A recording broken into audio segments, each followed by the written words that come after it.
Why think thus, O men of piety? I have returned to sobriety. I am neither a Moslem nor a Hindu.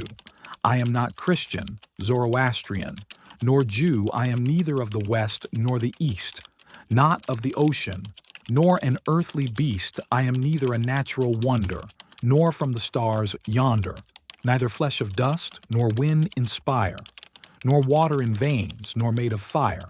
I am neither an earthly carpet, nor gems terrestrial, nor am I confined to creation, nor the throne celestial, not of ancient promises, nor of future prophecy, not of hellish anguish, nor of parasitic ecstasy, neither the progeny of Adam, nor Eve, nor of the world of heavenly make-believe.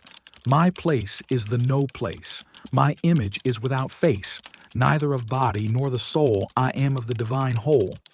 I eliminated duality with joyous laughter, saw the unity of here and the hereafter. Unity is what I sing. Unity is what I speak. Unity is what I know. Unity is what I seek. Intoxicated from the chalice of love, I have lost both worlds below and above. The path of love isn't easy. I am shipwrecked and must be sunk. In this video, we will talk about Rumi's view on love, especially with regard to his relationship with Shamsuddin Tabriz. Hopefully you can enjoy this video.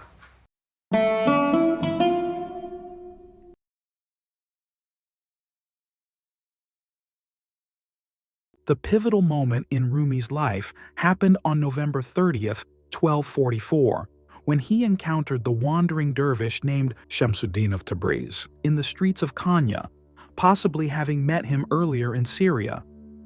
Shams al-Din was not affiliated with any traditional mystical orders, but his powerful personality unveiled the mysteries of divine majesty and beauty to Rumi. The two mystics spent months together, during which Rumi neglected his disciples and family, causing his shocked followers to expel Shams from Konya in February 1246. Rumi was devastated. His eldest son, Sultan Walad, eventually brought Shams back from Syria. However, the family could not accept Rumi's close relationship with Shams, and in 1247, Shams disappeared without a trace. This experience of love, longing, and loss transformed Rumi into a poet. He often used Shams's name instead of his own pen name at the end of his lyrical poems, signifying the complete merging of lover and beloved.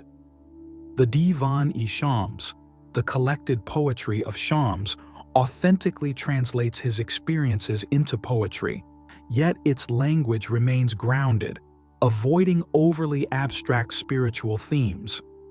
Its vibrant language, driven by strong rhythms, sometimes resembles popular verse. Scholars suggest that much of this poetry was created in a state of ecstasy, inspired by the music of the flute or drum, the hammering of goldsmiths, or the sound of the watermill in Meram, where Rumi often went with his disciples to enjoy nature. He discovered in nature a reflection of the radiant beauty of Shamsuddin, sensing that flowers and birds shared in his love. Rumi often paired his verses with a whirling dance, and many of his poems were composed to be sung in Sufi musical gatherings. Quote, "Whatever I say in exposition and explanation of love, when I come to love itself, I am ashamed of that explanation. Whilst the pen was making haste in writing, it split upon itself as soon as it came to love. In expounding love, the intellect lay down helplessly like an ass in the mud. It was love alone that uttered the explanation of love and loverhood. The proof of the sun is the sun himself. If you require the proof, do not avert your face from him." Rumi acknowledges that any attempt to describe or explain love falls short. When he tries to articulate what love is, he feels ashamed because words cannot capture its true essence. This is akin to saying that some experiences are so deep and profound that they defy verbal expression. This reflects the idea that love is beyond intellectual comprehension and cannot be adequately described through words or logical reasoning. In other words, Intellect and reason are inadequate tools for grasping the nature of love, which requires a different, more intuitive kind of understanding. Love can only be truly understood and explained by experiencing it directly. It's love itself that reveals its nature, not through intellectual or verbal explanations, but through the direct experience and emotions it invokes. That is to say, the proof of love is found in the experience of love itself. To understand love, one must not turn away from it, but experience it directly. Someone once asked Rumi, "What is love?" He replied, "You will know when you become lost in me." Rumi could not define love with words, as it consumed his being, leaving only silent ashes. He expressed love not through words, but through his actions. Moreover, Rumi harshly criticized anyone who had no experience of love, whether metaphorical or true. Quote, "Since you do not fall in love, go and weave. You have a lot to do, and your body and face have hundreds of different colors. Since there is no wine of love in your skull, go and lick the dishes of rich people in the kitchen."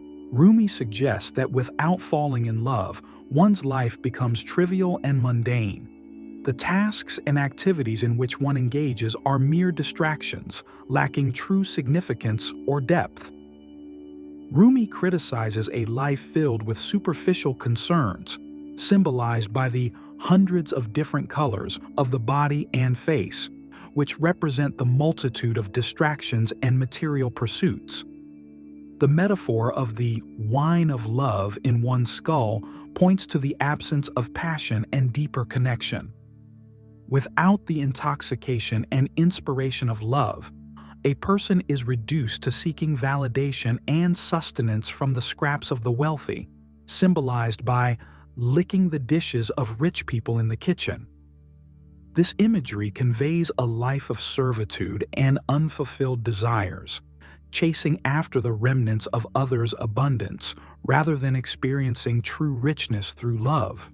Quote, "Those loves which are for the sake of a color, outward beauty, are not love.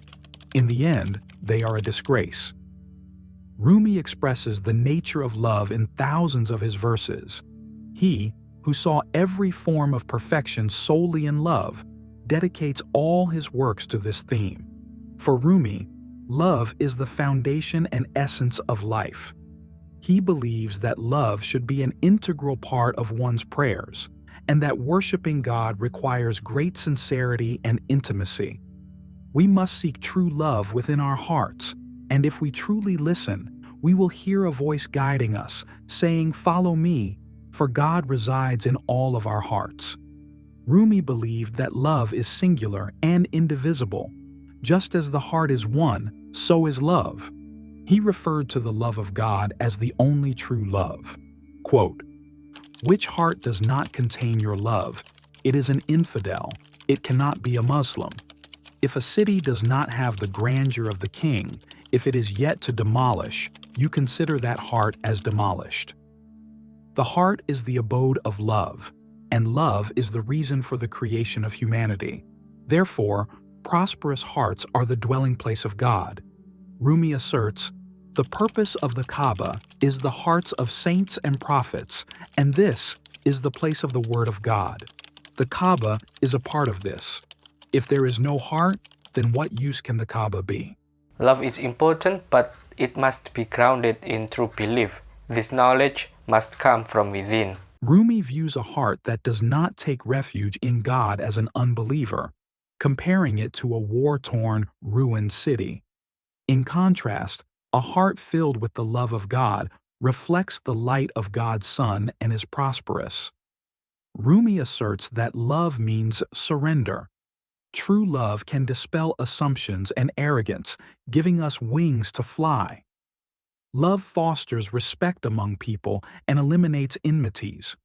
Rumi encourages us to love both people and creatures and to work towards dispelling hatred. Such a sacred bond should never be disrespected. People should be careful not to break hearts or hurt one another, as those who do so lack wisdom and intellect. Quote, "Idiots, While showing respect in the mosque, try to break the hearts of those who prostrate. If that is real, oh idiots, that is a metaphor, and this is reality. The true mosque is the home of the wise, the place where saints and the pure-hearted prostrate. Thank you so much for watching. See you.